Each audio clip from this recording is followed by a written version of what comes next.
Welcome back to my channel. আশা করি সবাই সুস্থ আছো, ভালো আছো, স্বাভাবিক আছো। আমরাও খুব ভালো আছি। ঘড়িতে বাজে প্রায় 12:30। কুট্টি তো অনেকক্ষণ আগে বেরিয়ে গেছে। সকালে উঠে দুজনের ছাতু ঠাতু খাওয়া কমপ্লিট, কুট্টি বেরিয়ে গেল। এখন আমি যাচ্ছি স্নান করতে, স্নান করব, করে রেডি হয়ে দোকানের জন্য বেরোবো। কাকিমা সকালবেলা রুটি আর আলুর দম করে দিয়ে গেছে।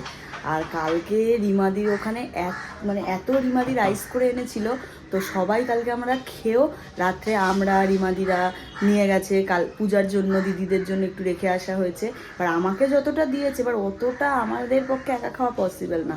তাই আমি বললাম শুক্লাকে আর রুষাকে ফোন করে, তোদের আজ লাঞ্চ আনতে হবে না, আমি রাইস নিয়ে যাব, তো সবাই মিলে খাবো। তাই চিকেন একটু কম ছিল, চিকেন অল্প অল্প করে আমাদের সবার জন্য হয়েছে।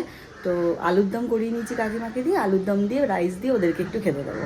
তাই জন্য ওদেরকে বলেছি, ওদের খুব আনন্দ, লাঞ্চ আনতে হয়নি আজকে। তাই এখন ঝাড়াপট যাই, স্নান করে বেরোবো। দোকানে খুব ভিড়। স্নান কমপ্লিট করে চলে এসেছি, এবারে রেডি হবো হয়ে সোজা দোকান। রাইসটা গরমে বসিয়েছি আর কাকিমা আলুর দম করে গেছে। দেখো জাস্ট কালারখানা দেখো, ও সেই হয়েছে কালার।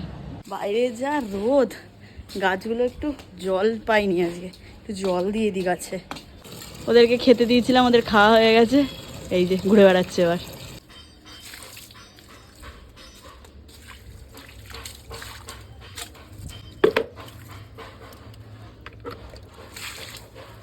খাবার গুছিয়ে নিয়ে নিয়েছি, এবারে বেরোই।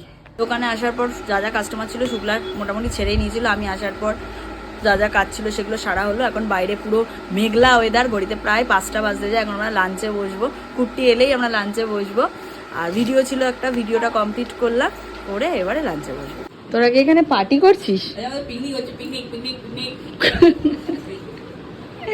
কিছু আছে। রাইস নিয়ে আসা হয়েছে, আলুর দম কাকিমা করে দিয়েছে। এখানে আবার রুষা এখন চিকেন কষা নিয়ে এসছে,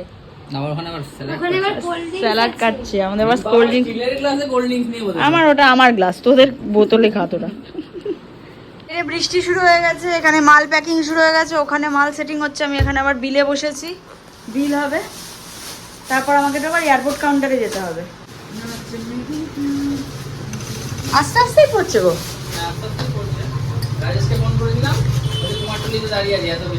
যা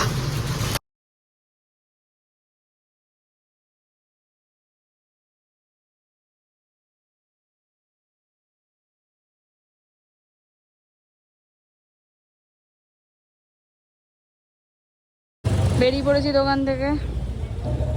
আজ অনেক দিন বাদে কুট্টি স্কুটি নিয়ে এসছে, তাই না? অনেক দিন বাদে।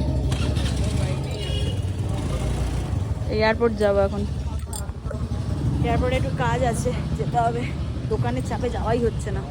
আজ বেশ ওয়েদারটা ঠান্ডা ঠান্ডা লাগছে না? বৃষ্টিটা হওয়ার পর কালে রিক্সা করে কুট্টি আমি আসতে পারছি না, এত রোদ।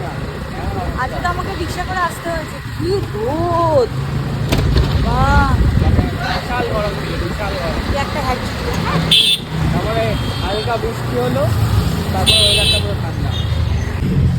এখানটা দেখ সাজিয়ে দিয়েছি, এখানটা পুরো গুটগুটে অন্ধকার থাকতে, বল পুরো আলোয় আলো, কি সুন্দর, সুন্দর লাগছে, সুন্দর লাগছে। সেই অফরোডিং ওয়ালা রোড, বৃষ্টি হয়নি বলে মাঠও আগে জল কিছু দেখতে, নাহলে এটা খুব শর্টকাট হয় আমার। বিশাল শর্ট, বিশাল শর্ট। কি কাছে বাড়ি খাবো? না না, বাড়ি ফাড়ি খাওয়াবো না, পারলে ডাইরেক্ট ফেলে দিতে পারে। দোকানে ঢুকে এত গলা শুকিয়ে গেছিলো, থামস আপ নিয়েই ঢুকেছি আমরা। এখন 3জন মিলে থামস আপ নিয়ে বসেছি, আমি, কুট্টি, দিদি, আর হেসে গড়াগড়ি। 3টের পুরো মাপে মাপেই গ্লাস আনা হয়েছে এই নিয়ে। টাটা। রাতে এসে নিয়ে যাচ্ছি, এখনো রাত, একটু বেশি রাতে নিয়ে যাচ্ছি, দোকান বন্ধ করে। ঘড়িতে বাজে 10:37। এই জাস্ট এয়ারপোর্টের আমাদের দোকান বন্ধ হলো, কাউন্টারে প্রচণ্ড ভিড় ছিল, এই জাস্ট ফাঁকা হলো। এখন বন্ধ করে আমি আর দিদি হেঁটে হেঁটে দিদির বাড়ির দিকে যাচ্ছি। দিদি একটু বিস্কুট ফিস্কুট নেবে দোকান থেকে, নিয়ে তারপরে বাড়ি যাবো। তারপর কুট্টি এসে রাত্রে আমার খাবার নিয়ে যাবে। দোকান থেকে বেরিয়ে দিদি একটু টুকটাক কেনাকাটা ছিল, তারপর বলে চল এখানে একটা দোকানে চিকেন ললিপপ খুব ভালো পাওয়া যায়। তাই এসছি এই দোকানটাতে, রিক্সা করেই এসছি দুজন মিলে। ললিপপ নিয়ে দিদির বাড়িতে ঢুকে যাবো। দিদির বাড়িতে আসার পরে দিদি এই যে এটা নিয়ে এসছে, এখন আমরা 3জন মিলে খাচ্ছি। আর এই যে গোপাল ভাত দেখছি, এসে গেছে। ও বললো আর ওপরে উঠবে না, অলরেডি 1:45 বাজতে যায়। ও দোকান বন্ধ করে তো এলো আমাকে আনতে, তো এখন বাড়ির দিকে যাব। স্যার আমায় নিতে চলে এসছে, বাড়ি আমি ফিরে যাচ্ছি। দোকান বন্ধ করলাম তখন 12টা বেজে গেছিল, তারপরে একবার ক্লাবে গেলাম। তা মানে ওই চুরের কথাবার্তা চলছে, সেই জন্য একবার গেছিলাম। দেখা যাক, হবে তো নিশ্চয়ই, হবে নিশ্চয়ই, পরে যাবো। ফাইনাল হয়ে গেলে তারপর হ্যাঁ। ডিনারে বসে পড়েছি। এই যে রুটি, আলুর দম, এটা হচ্ছে কালকের আমাদের বাসি চিকেন, যেটা আমাদের কালকের পার্টিতে হয়েছিল ওর দিদিদের বাড়িতে। সবাই অল্প অল্প করে নিয়ে গেছে, আমার ভাগে এটা পড়েছে। আমি এটা দিয়ে রুটি খাবো। Good afternoon.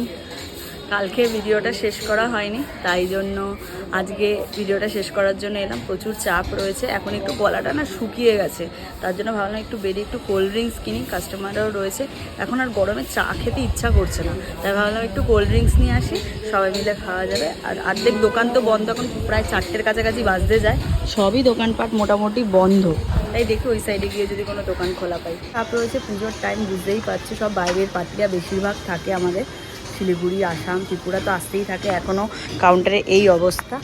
তো আজকের ব্লগটা এখানেই শেষ করছি। সবাই খুব ভালো থেকো, সুস্থ থেকো। কাল থেকে কন্টিনিউ হচ্ছে। রাত্রিবেলা খাওয়া দাওয়ার পর এত টায়ার্ড হয়ে গেছিলাম, ঘুমিয়ে পড়েছিলাম, তাই আর শেষ করা হয়নি ব্লগটা। আমি জানি কুর্তি শেষ করে দিয়েছি, এবার কুর্তি জানে আমি শেষ করেছি, এই করতে গিয়ে ব্লগটাই শেষ হয়নি। যাই হোক, আজকে এখন শেষ করছি ব্লগটা, আর আজকের ব্লগটা তো আবার কন্টিনিউ চলবে। চলো, খুব ভালো থেকো, সুস্থ থেকো সবাই। যারা এখনও লুক মাই লাইফস্টাইলে সাবস্ক্রাইব করোনি, প্লিজ সাবস্ক্রাইব করে নাও, কারণ তোমাদের ভালোবাসা আশীর্বাদে 1 লাখ হতে আর হয়তো 10-11 হাজার বাকি আছে। একটু তাড়াতাড়ি কমপ্লিট করে দাও, যাতে 1 লাখটা খুব তাড়াতাড়ি হয়ে যায়। আর যারা এখনও আমার বৈদেহী পেজ, ঋতুশ্রী দাসের পেজ ফলো করোনি, ফলো করে নাও, কারণ শাড়ির ভিডিও কিন্তু পরপর এখন শুরু হয়ে গেছে আসা। প্রচুর কম রেঞ্জে শাড়ি পাবে, এবং আরও অনেক অনেক শাড়ির অফার আসতে চলেছে, যে শাড়ি কিনলেই গিফট তো থাকছেই। এই জন্য ফলো করে ফেলো, কেউ লেট করো না। চলো টাটা, খুব ভালো থেকো সবাই, সুস্থ থেকো সবাই।